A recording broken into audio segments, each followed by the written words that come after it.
শক্তি আছে, রাজনৈতিক শক্তি আছে, তারাও বিভিন্নভাবে পরোক্ষভাবে তারা বেনিফিশিয়ারি এই বর্তমান সরকারের।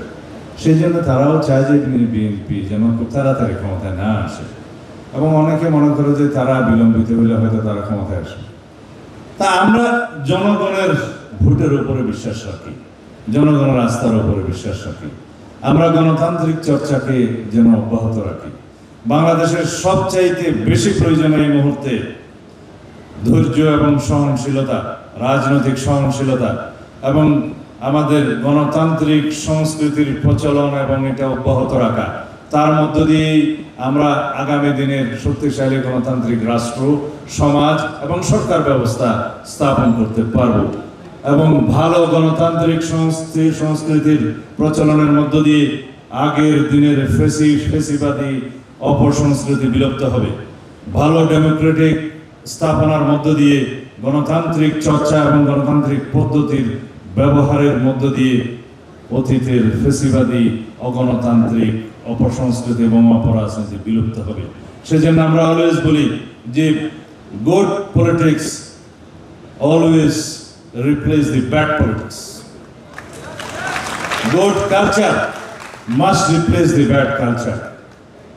আমরা সব সময় বলি যদি আপনি ভালো পোশাক পান অবশ্যই আপনি খারাপ পোশাকটা গায়ে দিবেন না। সব ক্ষেত্রে একই, যদি আপনি ভালো খাবার সামনে পান অবশ্যই সেটা রেখে আপনি পচা বাসি খাবার খেতে যাবেন না। এটা হচ্ছে রাজনীতির ক্ষেত্রেও আমাদেরকে প্রচলন করতে হবে। আমরা যেন মানুষের সামনে ভালো রাজনীতির উদাহরণ সৃষ্টি করতে পারি, ভালো গণতান্ত্রিক সংস্কৃতির উদাহরণ যেন আমরা সৃষ্টি করতে পারি, চর্চা করে এবং অব্যাহত রাখি। তাহলে এরপরে আমাদের রাষ্ট্রের ভবিষ্যৎ আছে ইনশাআল্লাহ। যে জন্য আমাদের ছাত্র জনতা রক্তদান করেছে, জুলাই আগস্ট ছাত্র গণ অভ্যুত্থানে শহীদ হয়েছে, তাদের যে আকাঙ্ক্ষা, যে প্রত্যাশা, যে জনপ্রত্যাশা এখন সৃষ্টি হয়েছে, সেই প্রত্যাশাকে পূরণ করতে হবে, শহীদের আকাঙ্ক্ষাকে বাস্তবায়ন করতে হবে। তাহলেই পরে আমরা প্রকৃতপক্ষে তাদের রক্তদানকে, আত্মদানকে সম্মানিত করতে পারবো, মর্যাদাবান করতে পারবো।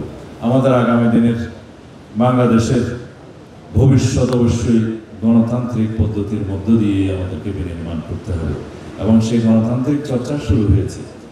আমরা মাসের পর মাস, প্রায় এক বছর পর্যন্ত সমস্ত ফ্যাসিবাদ বিরোধী রাজনৈতিক দল এবং শক্তিগুলো আলাপ আলোচনার মধ্য দিয়ে যে নজির স্থাপন করতে পেরেছি, এবং ঐতিহাসিকভাবে জুলাই জাতীয় সনদ কালকে স্বাক্ষর করতে পেরেছি, এটাই বাংলাদেশের ভবিষ্যৎ বলে দেয়।